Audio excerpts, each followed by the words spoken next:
नमस्कार, आप देख रहे हैं राज्यसभा टीवी। आपके साथ मैं हूं अंकिता और सबसे पहले एक नजर डालते हैं इस वक्त की हेडलाइंस पर।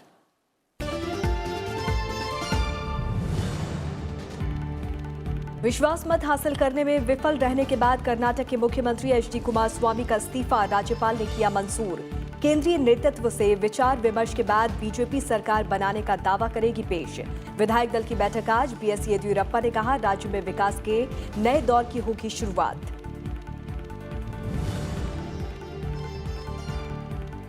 राज्यसभा के एजेंडे में बच्चों के साथ यौन अपराध पर मौत की सजा के प्रावधान वाला विधेयक। इंसॉल्वेंसी और बैंक्रप्सी कोड में बदलाव से जुड़ा बिल भी सदन में होगा पेश। लोकसभा की कार्यसूची में गैर कानूनी गतिविधि रोकथाम संशोधन विधेयक समेत 3 अहम विधेयक शामिल।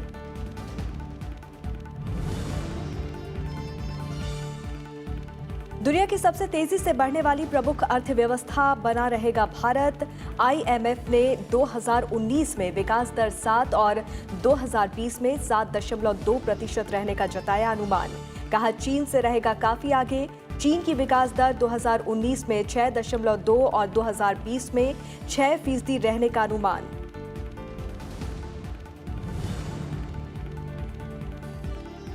सरकार ने आयकर रिटर्न दाखिल करने की बढ़ाई तारीख। करदाता अब 31 जुलाई की बजाय 31 अगस्त 2019 तक भर सकेंगे रिटर्न।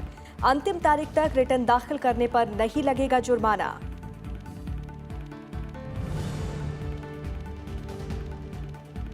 पाकिस्तान की जमीन पर सक्रिय थे 40 आतंकी समूह।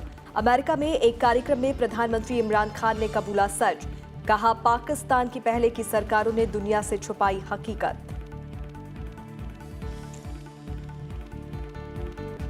कर्नाटक के राज्यपाल वजुभाई वाला ने मुख्यमंत्री एचडी कुमारस्वामी का इस्तीफा स्वीकार कर लिया है। विधानसभा में विश्वास मत हासिल करने में नाकाम रहने के बाद कर्नाटक के मुख्यमंत्री एचडी कुमारस्वामी ने राज्यपाल को कल अपना इस्तीफा सौंप दिया। फिलहाल नई सरकार के गठन तक वो कार्यवाहक मुख्यमंत्री बने रहेंगे। कर्नाटक में जेडीएस और कांग्रेस की गठबंधन सरकार कल विधानसभा में विश्वास मत हासिल करने में नाकाम रही। इसके साथ ही राज्य में करीब 3 सप्ताह से चले आ रहे नाटकीय घटनाक्रम पर विराम लग गया है। मत विभाजन की प्रक्रिया के बाद विधानसभा अध्यक्ष के आर रमेश कुमार ने घोषणा की कि 99 विधायकों ने प्रस्ताव के पक्ष में और 105 ने विरोध में मतदान किया। राजनीतिक उथल पुथल के बीच कुमारस्वामी ने पिछले हफ्ते गुरुवार को विश्वास मत प्रस्ताव रखा, जिस पर 4 दिनों तक चली बहस के बाद उन्हें हार का सामना करना पड़ा। कर्नाटक में कुमारस्वामी सरकार के गिरने के बाद अब बीजेपी ने सरकार गठन की कवायद तेज कर दी है। केंद्रीय नेतृत्व से विचार विमर्श के बाद बीजेपी सरकार बनाने का दावा पेश करेगी। बीजेपी नेता बीएस येदियुरप्पा ने कहा कि वो पार्टी में केंद्रीय नेताओं से सलाह लेने के बाद ही राज्यपाल से मुलाकात करेंगे। उन्होंने इसे लोकतंत्र की जीत बताया। येदियुरप्पा ने कहा कि वो कर्नाटक के लोगों को आश्वस्त करना चाहते हैं कि अब विकास के नए युग की शुरुआत होगी। It is the victory of the democracy. People were fed up with the Kumaraswamy government.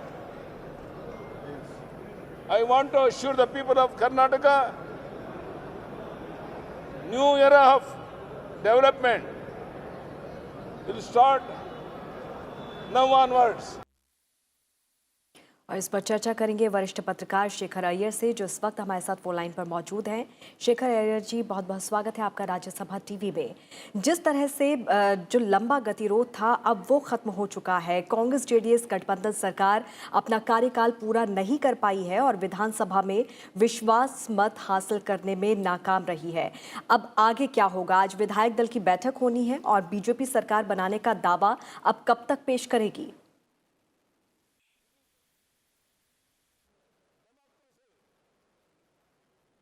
Shekhar Iyer जी, अब बीजेपी के पाले में गेंद आ गई है। अब बीजेपी आगे क्या कुछ करने वाली है? आज विधायक दल की बैठक होने वाली है और बीजेपी अब कब तक सरकार बनाने का दावा पेश करेगी? आगे की रणनीति बीजेपी की क्या रहने वाली है? देखिए, कल जैसे ही कुमारस्वामी सरकार वोट हारे, उसके बाद हमने देखा दिल्ली में अमित शाह जी के नेतृत्व में एक मीटिंग हुई। उसके बाद जो खबरें आ रही हैं बेंगलुरु से, वो है कि येडियुरप्पा आज दिल्ली आ सकते हैं और केंद्रीय नेतृत्व से बातचीत करेंगे, क्योंकि सवाल इस समय है कि स्थिर सरकार कैसे बनेगी, क्योंकि जो जो रिबेल एमएलए है कांग्रेस के, उन रेजिग्नेशन भी अभी पेंडिंग है स्पीकर के सामने, साथ साथ एक डिस्क्वालिफिकेशन भी पेंडिंग है। दूसरा सवाल, क्या स्पीकर यही रहेंगे या बीजेपी पहले कोशिश करेगी कि नए स्पीकर आए? कई सवाल है इसमें, इसलिए मुझे लग रहा है कि कुछ समय लेंगे बीजेपी की तरफ से, थोड़ा सोच के क्या रणनीति बना जाए। दूसरी चीज क्या है कि गवर्नर भी देखेंगे कि क्या बीजेपी किस तरह पेश कर रही है अपनी दावा, कितने एमएलए उनके साथ है। तो क्योंकि वैसे ही जो रिजल्ट आए थे 2018 में, उस रिजल्ट्स के अनुसार आप देखेंगे कहीं ना कहीं हाउस की जो अरिथमेटिक है, जो गणित है, उसी में थोड़ा इंस्टेबिलिटी बना हुआ है।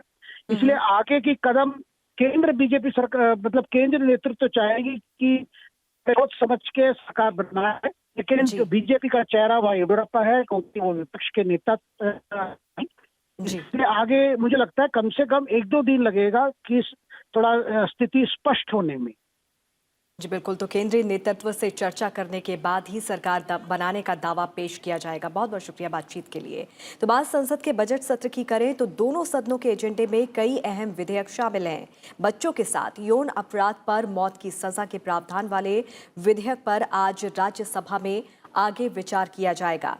महिला और बाल विकास मंत्री स्मृति जुबिन ईरानी ने कल सदन में विधेयक पर विचार का प्रस्ताव पेश किया। उन्होंने कहा कि 7 साल पहले राज्यसभा में ही ये कानून पारित किया गया था और बच्चों को यौन अपराधों से बचाने के लिए सदन ने एकमत से सहमति जताई थी। स्मृति ईरानी ने यह भी कहा कि तकनीक के विकास के साथ साथ बच्चों के यौन अपराध का शिकार होने का खतरा भी बढ़ गया है। उन्होंने कहा कि इस संशोधन बिल में चाइल्ड पोर्नोग्राफी को परिभाषित किया जा रहा है। केंद्रीय मंत्री ने बाल यौन अपराध की बढ़ती प्रवृत्ति को रोकने के लिए कड़े कदम उठाने की जरूरत बताई।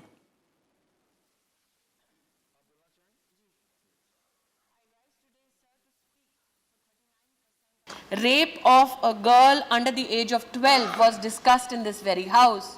There were pleas from members of this esteemed house to ensure that even this, which is punishable by death under section 376 DB and under 376 DA section of the Criminal Law Amendment Act, that the same shall become gender neutral and be prescribed for protection of our children under the age of 18. Sir, reflecting that very conscious of our esteemed member, the amendments that I move today are ensuring that those who seek to rape our children, especially cases of gang rape, will be met by death. सूचना का अधिकार संशोधन विधेयक 2019 भी राज्यसभा के एजेंडे में शामिल है। प्रधानमंत्री कार्यालय में राज्य मंत्री जितेंद्र सिंह विधेयक को पारित करने का भी प्रस्ताव करेंगे। विधेयक में ये उपबंध किया गया है कि मुख्य सूचना आयुक्त, सूचना आयुक्तों और राज्य मुख्य सूचना आयुक्त और राज्य सूचना आयुक्तों के वेतन, भत्ते और सेवा की शर्तें केंद्र सरकार द्वारा तय किए जाएंगे। मूल कानून के अनुसार अभी मुख्य सूचना आयुक्त का वेतन मुख्य निर्वाचन आयुक्त और सूचना आयुक्तों का वेतन निर्वाचन आयुक्तों के बराबर है। विधेयक में ये उपबंध किया गया है कि मुख्य सूचना आयुक्त और सूचना आयुक्तों और राज्य मुख्य सूचना आयुक्त और राज्य सूचना आयुक्तों के वेतन, भत्ते और सेवा शर्तें केंद्र सरकार द्वारा तय होंगी। विधेयक को लोकसभा की मंजूरी मिल चुकी है। इसके अलावा इंसॉल्वेंसी और बैंकरप्सी कोड में बदलाव से जुड़ा बिल भी राज्यसभा में पेश होगा। केंद्रीय वित्त मंत्री निर्मला सीतारमण विधेयक को सदन में पेश करेंगी। लोकसभा के एजेंडे में विधि विरुद्ध क्रियाकलाप निवारण संशोधन विधेयक 2019 भी शामिल है। कल सदन में विधेयक पर चर्चा शुरू हुई लेकिन पूरी नहीं हो पाई। सदन में इस विधेयक पर आगे की चर्चा होगी। विधेयक में प्रावधान किया गया है कि सरकार उस व्यक्ति को भी आतंकवादी घोषित कर पाएगी जिसका किसी आतंकवादी घटना को अंजाम देने या आतंकवाद को बढ़ावा देने या आतंकवाद से किसी भी तरह से संबंधित हो। अब तक सिर्फ संगठनों को ही इन अपराधों पर आतंकवादी संगठन के रूप में घोषित किया जाता है। लोकसभा में आज राष्ट्रीय आयुर्विज्ञान आयोग विधेयक 2019 पर भी विचार होगा। केंद्रीय स्वास्थ्य और परिवार कल्याण मंत्री हर्षवर्धन विधेयक पर विचार और पारित करने का प्रस्ताव करेंगे। अनियमित निक्षेप स्कीम पाबंदी विधेयक 2019 भी आज लोकसभा के एजेंडे में शामिल हैं। केंद्रीय वित्त मंत्री निर्मला सीतारमण विधेयक पर विचार और पारित करने का प्रस्ताव करेंगी। इससे पहले कल राज्यसभा में वित्त विधेयक 2019 के साथ ही विनियोग विधेयक पर भी चर्चा हुई। चर्चा पूरी होने के बाद इसे लोकसभा को लौटाने की प्रक्रिया भी संपन्न हो गई। लोकसभा से वित्त विधेयक को 18 जुलाई को ही मंजूरी मिल गई थी। इसके साथ ही संसद के दोनों सदनों से बजट से जुड़ी प्रक्रिया पूरी हो गई है।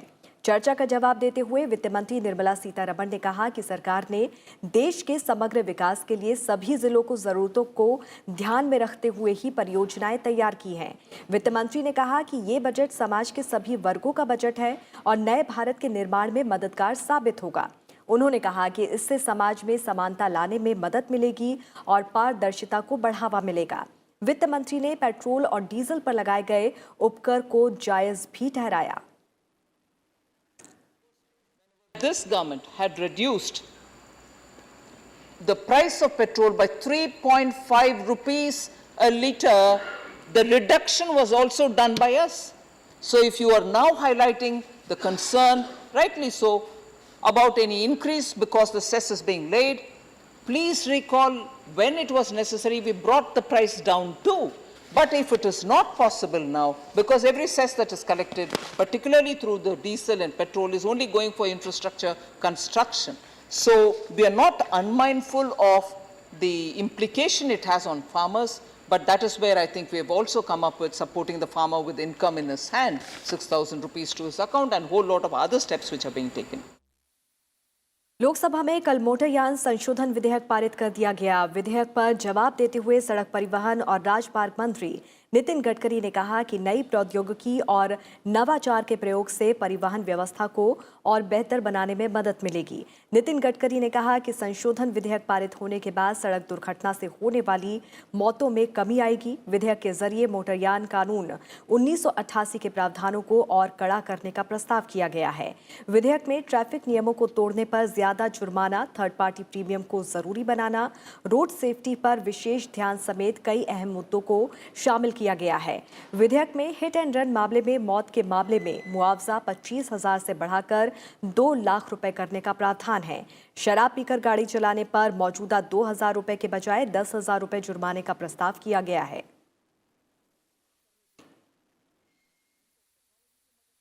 आप होटल में भी जाएंगे तो वेटर भी होगा तो वो ग्रेजुएट होता है।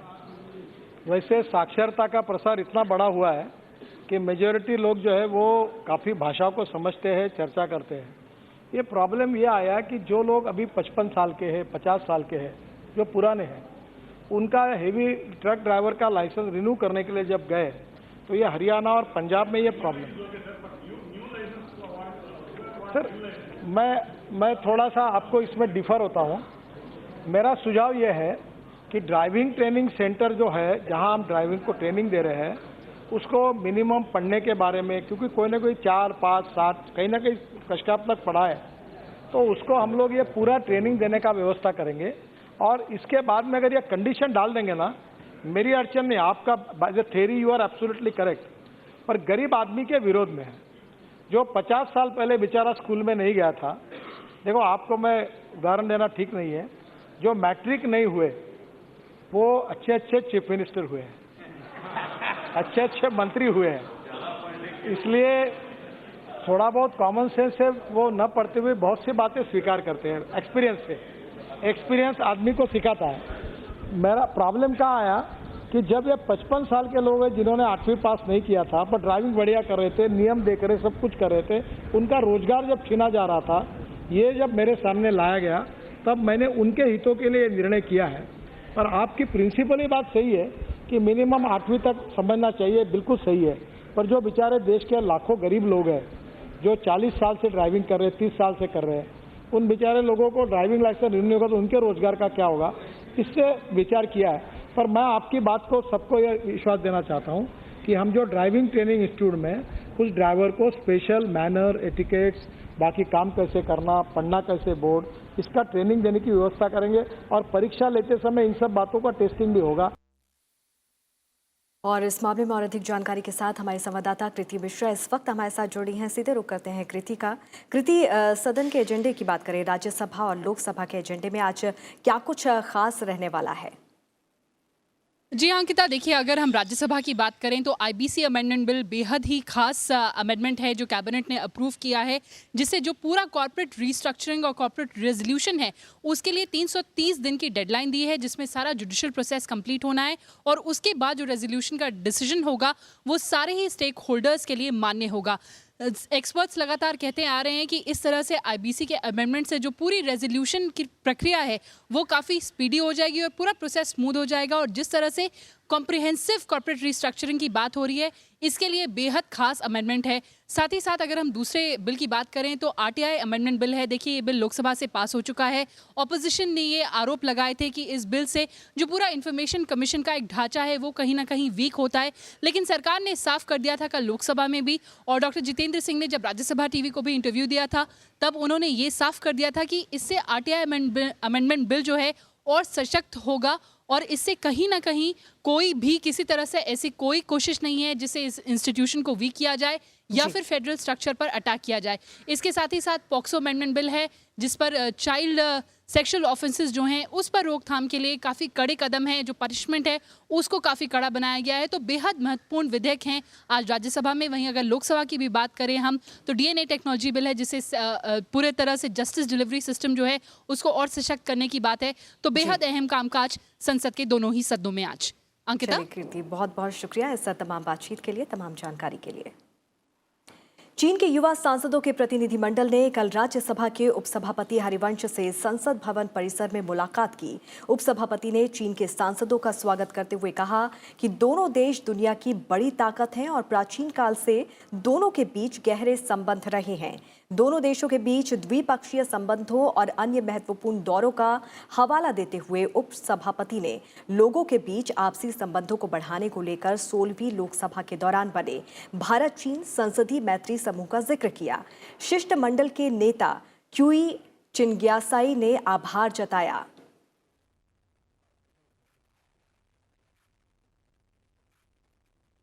राज्यसभा के उपसभापति हरिवंश द्वारा लिखी किताब Chandrashekhar the last icon of ideological politics का प्रधानमंत्री नरेंद्र मोदी आज लोकार्पण करेंगे। ये कार्यक्रम संसद के बाल योगी सभागार में होगा। उपराष्ट्रपति और राज्यसभा के सभापति एम वेंकैया नायडू इस समारोह में मुख्य अतिथि होंगे। समारोह में विशिष्ट अतिथि के रूप में लोकसभा के अध्यक्ष ओम बिरला और राज्यसभा में नेता विपक्ष गुलाम नबी आजाद होंगे। पूर्व प्रधानमंत्री चंद्रशेखर पर केंद्रित इस पुस्तक के सह लेखक रवि दत्त वाजपेयी हैं।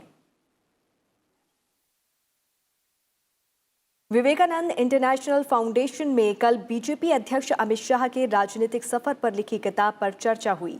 Amit Shah and the March of BJP नाम की इस किताब को श्यामा प्रसाद मुखर्जी रिसर्च फाउंडेशन के अध्यक्ष अनिर्बन गांगुली और पत्रकार शिवानंद द्विवेदी ने मिलकर लिखा है। किताब में अमित शाह के शुरुआती राजनीतिक जीवन से लेकर उनके चुनावी और राजनीतिक सफर का जिक्र है। साथ ही अमित शाह के चुनावी और संगठनात्मक कौशल की चर्चा की गई है।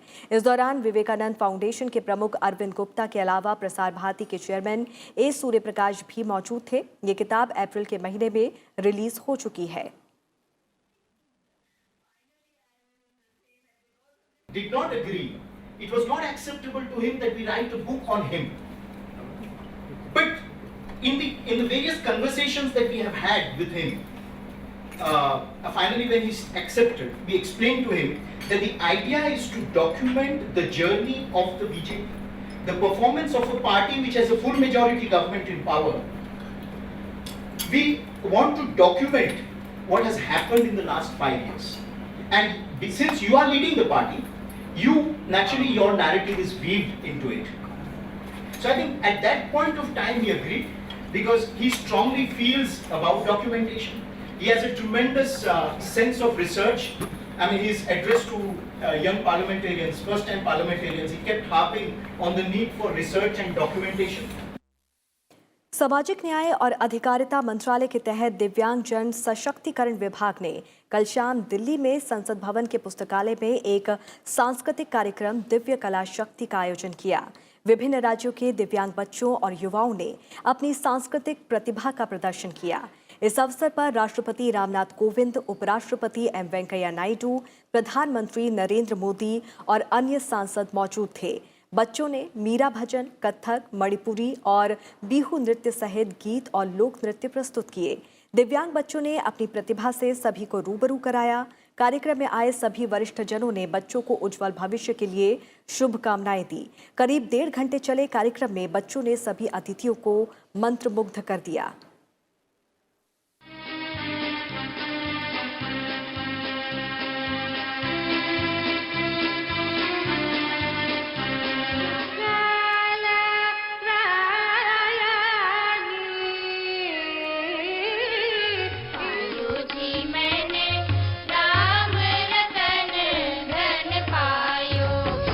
शरीराय गुणमण्डिताय गुणेशानाय धीमहि राधा कैसे न जले राधा कैसे न जले आँख तन्मन में लगा मेरे ख्वाजा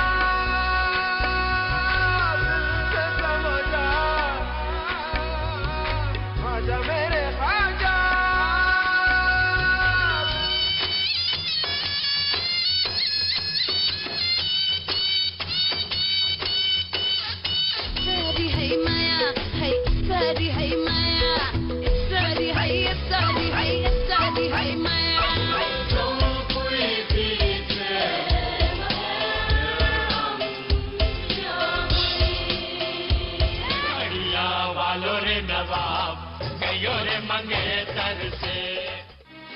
आयकर रिटर्न दाखिल करने की आखिरी तारीख 1 महीने बढ़ाकर 31 अगस्त कर दी गई है। सरकार के इस फैसले से लोगों को काफी राहत मिली है। वित्त मंत्रालय ने एक आधिकारिक विज्ञप्ति में कहा कि ये फैसला उन खबरों के मद्देनजर लिया गया है जिसमें बताया गया है कि कुछ करदाताओं को अलग अलग वजहों से अपने आयकर रिटर्न दाखिल करने में मुश्किलों का सामना करना पड़ रहा है। अंतिम तारीख तक रिटर्न दाखिल करने पर जुर्माना नहीं लगेगा। IMF के ताज़ा अनुमान के मुताबिक 2019 में भारत की वृद्धि दर 7% और 2020 में 7.2% रहेगी। वॉशिंगटन के वित्तीय संस्थान ने कहा कि भारत दुनिया की सबसे तेजी से बढ़ने वाली प्रमुख अर्थव्यवस्था बना रहेगा और ये चीन से काफ़ी आगे होगा। IMF ने कहा कि उसने दोनों सालों के लिए भारत की वृद्धि दर के अनुमान में 0.3% की कटौती की है। IMF ने अपने विश्व आर्थिक परिदृश्य अपडेट में कहा कि भारतीय अर्थव्यवस्था की वृद्धि दर 2019 में 7% रहेगी और 2020 में कुछ बढ़कर 7.2% पर पहुंच जाएगी। इसकी वजह उम्मीद से कमजोर घरेलू मांग है। तो वहीं चीन की विकास दर 2019 में 6.2 और 2020 में 6% रहने का अनुमान है। IMF ने कहा कि चीन में शुल्क वृद्धि के नकारात्मक प्रभाव और कमजोर बाहरी मांग से पहले से संरचनात्मक सुस्ती झेल रही अर्थव्यवस्था पर दबाव और बढ़ेगा। कर्ज पर अत्यधिक निर्भरता को कम करने के लिए चीन को नियामकीय मजबूती की जरूरत होगी। पाकिस्तान के प्रधानमंत्री इमरान खान ने कहा है कि उनसे पहले की सरकारों ने आतंक के मुद्दे पर कभी दुनिया को सच नहीं बताया। खासकर पिछले 15 सालों में उन्होंने कबूला कि पाकिस्तान की जमीन से एक समय 40 आतंकी संगठन सक्रिय थे। अमेरिकी सांसद की तरफ से कैपिटल हिल में रखे गए रिसेप्शन में उन्होंने ये बात कही। उन्होंने कहा कि एक समय पाकिस्तान में 40 अलग अलग आतंकी संगठन सक्रिय थे। I thought Pakistan should stay neutral. And I'll tell you why I thought Pakistan should stay neutral. We had created these jihadi groups in the 80s. We had indoctrinated them in the idea of jihad, that foreign occupation in Afghanistan, it was a religious duty to fight them. So all these groups, including Al-Qaeda, had arrived in Pakistan. Now comes 9/11, then the US invades Afghanistan. And now we are trying to tell these same groups who had close links with the Pakistan army, because they were created by the Pakistan army, now we are telling them that no, it's because the good guys are there, it's no longer jihad. Now, obviously, a lot of them turned against the Pakistan army. Boris Johnson Britain के नए प्रधानमंत्री होंगे। वो आज पदभार की जिम्मेदारी संभालेंगे। बोरिस जॉनसन थेरेसा मे की जगह लेंगे। ब्रिटेन की सत्ताधारी कंजर्वेटिव पार्टी के नेता के लिए हुए चुनाव में बोरिस जॉनसन ने जेरेमी हंट को मात दी। बोरिस जॉनसन को 92,153 वोट मिले।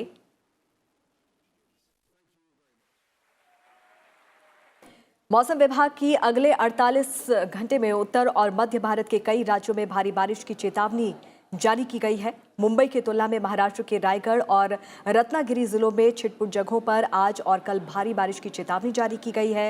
मौसम विभाग का कहना है कि मुंबई के पास चक्रवात की स्थिति बन रही है, जिससे शहर में भारी बारिश होगी। केरल, उत्तराखंड, हिमाचल प्रदेश, पंजाब, हरियाणा, चंडीगढ़ में भारी बारिश की चेतावनी है। तो निश्चित तौर पे अभी हमारे पास 15 जुलाई के बाद से देखेंगे कि बीते दिनों काफ़ी अच्छी रेनफॉल हुई है और अभी भी आगे एक स्पेल आने वाला। तो इस तरह के हमारे पास 3 से 4 स्पेल अगस्त के लास्ट तक आ जाते हैं। तो निश्चित तौर पे जो मानसून की बारिश है हमारे पास जो नॉर्मल है उसी के आसपास ही हमारे पास दिल्ली एनसीआर में साथ साथ पूरे नॉर्थ वेस्ट इंडिया में रहने की संभावना है। निश्चित तौर पर जो हमारे पास जहाँ पर बारिश की काफ़ी कमी हो गई थी उन एरिया में बारिश होने से किसानों के लिए फ़ायदेमंद होगा, वो अपनी सीडिंग वगैरह कर सकते हैं। असम और बिहार में बाढ़ से हालात सामान्य हो रहे हैं। राज्यों की नदियों का जलस्तर कम हो रहा है। वहीं दोनों राज्यों में बाढ़ से जुड़ी घटनाओं में मृतकों का आंकड़ा 174 तक पहुंच गया है। असम में बाढ़ से मरने वालों की संख्या 68 पहुंच गई है। 19 जिलों में 28 लाख से ज्यादा लोग बाढ़ से प्रभावित हुए हैं। जापान में ओपन बैडमिंटन टूर्नामेंट के पुरुष सिंगल्स में बी साई प्रणीत और एच.एस. प्रणॉय दूसरे दौर में पहुंच गए हैं, तो वहीं अन्य भारतीय खिलाड़ी आज अपने अभियान की शुरुआत करेंगे। बी साई प्रणीत ने पहले दौर में सीधे गेमों में केंतो निशिमोतो को हराया। प्रणीत ने जापानी प्रतिद्वंदी को 42 मिनट पर 21-17, 21-13 से मात दी। दूसरे दौर में उनका सामना जापान के कांता सुनियामा से होगा। एच.एस. प्रणॉय ने हम वतन किदाम्बी श्रीकांत को हराया। प्रणॉय ने श्रीकांत को 13-21, 21-11, 22-20 से शिकस्त दी। वहीं समीर वर्मा डेनमार्क के एंडर्स एंटोनस से भिड़ेंगे। महिला एकल में पीवी सिंधु आज चीन के हैन यूई के खिलाफ अपने अभियान की शुरुआत करेंगी। बैंकॉक में चल रही थाईलैंड अंतर्राष्ट्रीय मुक्केबाजी चैंपियनशिप में भाग्यवती काचरी ने सेमीफाइनल में जगह बनाने के साथ ही पदक भी पक्का कर लिया है।